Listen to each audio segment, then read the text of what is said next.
आपण आता या वर्षी 11वी आर्ट मध्ये जिओग्राफी म्हणजे भूगोल हा विषय शिकणार आहोत. बरोबर. तुम्ही साधारणतः इयत्ता 3री पासून ते इयत्ता 10वी पर्यंत हा विषय शिकलेला. बरोबर. मग या इयत्ता 3री ते 10वी पर्यंतच्या अभ्यासामध्ये तुम्हाला भूगोल म्हणजे काय हे तरी किमान कळलं असेल किंवा त्याची व्याख्या तुम्हाला सांगता आली पाहिजे. माहिती का? कोण सांगेल?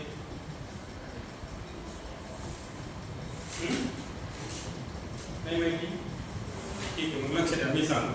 तर 10वी पर्यंत तुम्ही याला समाज अभ्यास या नावाने अभ्यासलेला आहे. म्हणजे इतिहास, भूगोल, अर्थशास्त्र, नागरिक शास्त्र, राज्यशास्त्र असं एकत्र त्याला समाज अभ्यास असं म्हणतात. पण आता आपल्याला हा विषय सेपरेट अभ्यासायचा आहे. मग भूगोल म्हणजे जिओग्राफी असं ज्याला म्हटलं जातं, कारण या विषयाच्या अभ्यासाला सुरुवात झाली ग्रीक मध्ये. ठीक आहे. मग ग्रीक या देशामध्ये याला त्यांच्याकडे ती भाषा इंग्रजी आहे, त्यामुळे याला जिओग्राफी असं नाव दिलं. परंतु हे नाव का पडलं किंवा कसं पडलं ते याच्यामध्ये 2 शब्द इन्क्लूड आहेत.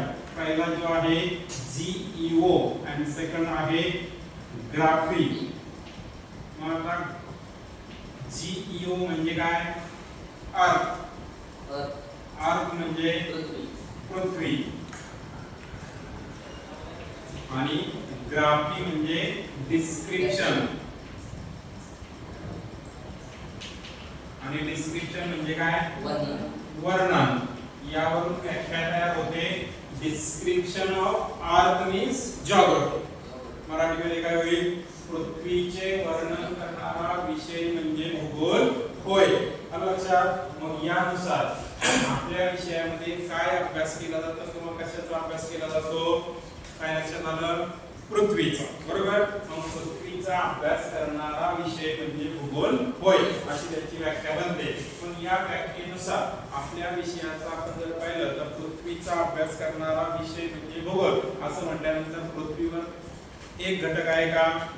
असंख्य गोष्टी. बरोबर. मग कोणकोणत्या आहेत? तर पृथ्वीवर जमीन आहे, पाणी आहे, त्यानंतर जमिनीवरती आपल्याला जंगल दिसतं, नदी दिसते, पर्वत दिसतो, पठारे दिसतात, मैदानं दिसतात. त्यानंतर माणसाने निर्माण केलेली शेती असेल, औद्योगिकरण असेल, कारखाने असेल, माणसाची घरं असतील, शहरं असेल किंवा धरणं असेल किंवा रेल्वे मार्ग असेल, विमान मार्ग असेल, या पृथ्वीच्या सभोवताली असलेलं वातावरण असेल, अशा असंख्य गोष्टी याच्यामध्ये काय होतात? समाविष्ट होतात. आणि म्हणून या विषयाचा एक व्यवस्थित साच्याबद्ध किंवा शास्त्रीय पातळीवर अभ्यास होण्याच्या दृष्टिकोनातून भूगोल विषयाचे काय करण्यात आल्या? 4 शाखा तयार करण्यात आल्या. मग या 4 शाखेमध्ये पहिली जी शाखा आहे तिला नाव दिलं गेलं फिजिकल जिओग्राफी. मराठीमध्ये त्याला म्हणतात प्राकृतिक भूगोल. दुसरी शाखा तयार झाली तिला नाव दिलं गेलं ह्यूमन. ह्यूमन म्हणजे मानव, मानवी भूगोल असं ज्याला मराठीमध्ये म्हणतात. तिसरी शाखा तयार झाली तिला नाव आहे स्टॅटिस्टिकल जिओग्राफी.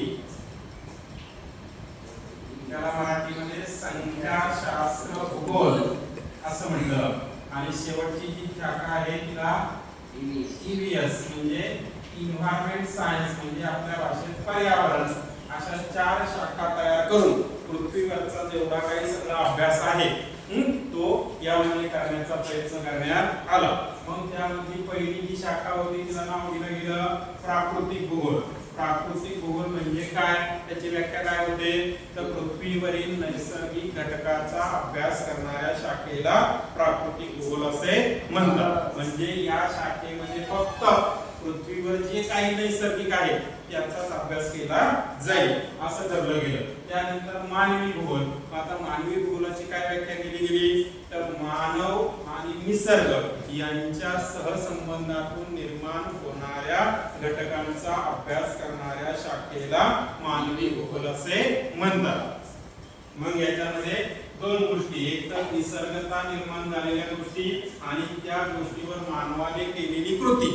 ठीक आहे. मग फॉर एक्झाम्पल उदाहरणार्थ शेती. ठीक आहे. शेतीसाठी निसर्गता तुम्हाला जमीन पाहिजे, पाणी पाहिजे आणि वातावरण पाहिजे. ओके. आणि त्यानंतर मग माणसाच्या डोक्याने आपण ती जमीन नांगरतो, तिला नांगरणी केली जाते, पेरणी केली जाते, पिकाची जोपासना करून आपण पिकाचं उत्पादन घेतो. आता याच्यामधला एखादा घटक जर उपलब्ध नसेल, उदाहरणार्थ नैसर्गिक परिस्थिती नाही, नुसते माणसं आहे, शेती होईल का? जमीन नाही, पाणी नाही, हवामान नाही, त्या ठिकाणी शेती होऊ शकते का? नाही. आता याच्या उलट तुमच्याकडे जमीन आहे, पाणी आहे, पण माणसंच नाही, शेती होईल का? होणार नाही. म्हणजे या प्रकारे शेती असेल, पशुपालन असेल, लाकूडतोड असेल, मासेमारी असेल, खाणकाम असेल किंवा शिकार करणं असेल, असे माणसाचे जेवढे काही व्यवसाय आहेत हे सगळे व्यवसाय निसर्गावर आधारित आहेत. मग मासेमारी जरी म्हटलं तर निसर्गता पाणी पाहिजे, पाण्यात मासे पाहिजे आणि मग ती मासेमारी आपण करू शकतो, बरोबर? मग नुसते मासे उपलब्ध आहे आणि माणसंच नाही, मासेमारी व्यवसाय होतोय का? लाकूडच नाही निसर्गात, लाकूड व्यवसाय होईल का? नाही होणार. पशुपालनाला पशुच नाही किंवा चाराच नाही तर पशुपालन होईल का? आणि नुसते पशु आहेत परंतु माणसंच नाही, त्याचं कोणी पालन करेन का? ते मोकळे जंगलात किंवा इकडे हिंडत दिसतील तुम्हाला. म्हणजे या प्रकारे मानव आणि निसर्ग, निसर्ग आणि इकडे मानव या दोघांच्या सहसंबंधातून तयार होणारी शाखा म्हणजे मानवी भूगोल.